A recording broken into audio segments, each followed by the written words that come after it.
जय श्री राम दोस्तों, आप सभी का एक बार फिर से स्वागत है हमारे चैनल राम सीताराम में। हिंदू धर्म में विजयदशमी या दशहरा एक अत्यंत पावन और शुभ पर्व है। यह पर्व अश्विन मास की शुक्ल पक्ष की 10वीं तिथि को मनाया जाता है।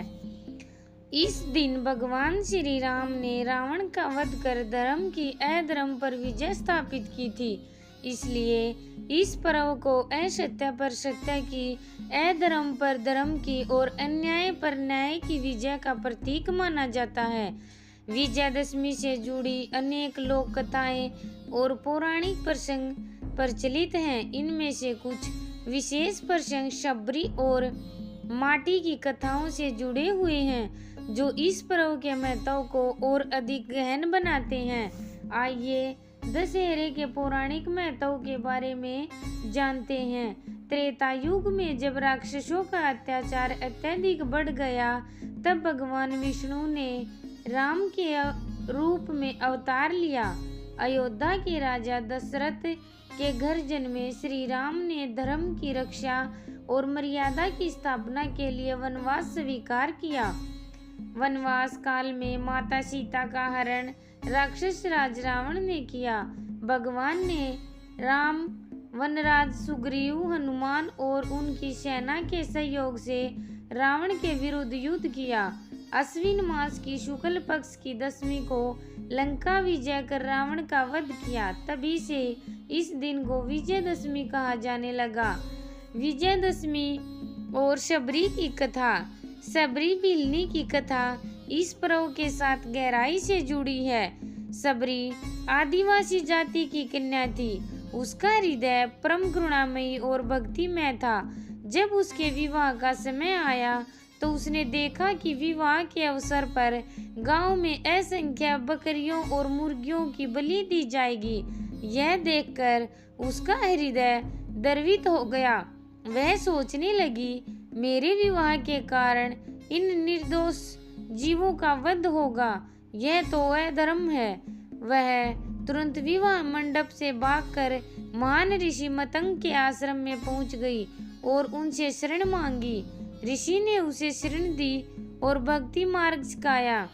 शबरी प्रतिदिन आश्रम में झाड़ू लगाती, पत्ते बीन कर हटाती, अतिथियों के लिए मार्ग साफ करती। उसका एकमात्र संकल्प था कि एक दिन भगवान श्री राम आएंगे और उन्हें सेवा का अवसर मिलेगा। वर्षों तक वह इसी विश्वास में रही। वह रोज जंगल से मीठे बेर चुन कर लाती और उन्हें संभाल कर रखती कि जब राम आएंगे तो उन्हें भेंट करूंगी। वनवास काल में श्री राम और लक्ष्मण जब माता सीता की खोज करते हुए ऋषि मतंग के आश्रम पहुँचे, तब शबरी ने आनंदित होकर उनका स्वागत किया। उनसे बड़े प्रेम से अपने चुने हुए बेर अर्पित किए। कहा गया है कि शबरी हर बेर को पहले स्वयं चखती, जो बेर मीठा होता वही राम को देती।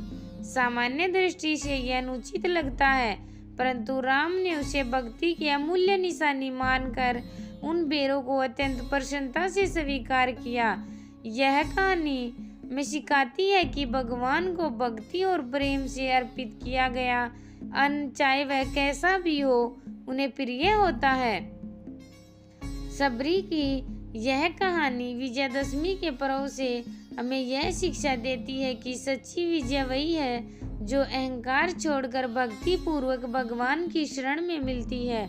राम ने शबरी के प्रेम को स्वीकार कर यह सिद्ध किया कि जाति पाति या बाहरी रूप से कोई महान नहीं होता, बल्कि भक्ति और आस्था से ही मनुष्य को विजय प्राप्त होती है।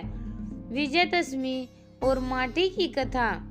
भारत के विभिन्न अंचलों में विजयदशमी पर माटी से जुड़ी बहुत सारी लोक कथाएं कही जाती हैं। ग्रामीण परंपरा में दशहरे के दिन खेतों की मिट्टी की पूजा की जाती है। किसान लोग हल बैल से जाते हैं, खेत की मिट्टी को प्रणाम करते हैं और भगवान से अच्छी फसल की प्रार्थना करते हैं। माना जाता है कि जैसे राम ने लंका विजय कर अधर्म को मिट्टी में मिला दिया, वैसे ही मनुष्य को अपने जीवन के दुर्गुणों को मिट्टी के समान तुच्छ मानकर त्याग देना चाहिए। मान्यता है कि जब रावण वध के बाद श्री राम अयोध्या लौटने वाले थे, तब उन्होंने धरती माता को प्रणाम किया और कहा, हे धरती माता, आज आपकी गोद से अधर्म का अंत हुआ है। रावण का दर्प मिट्टी में मिल गया। अब यह विजय मानवता के लिए उदाहरण बनकर रहेगी।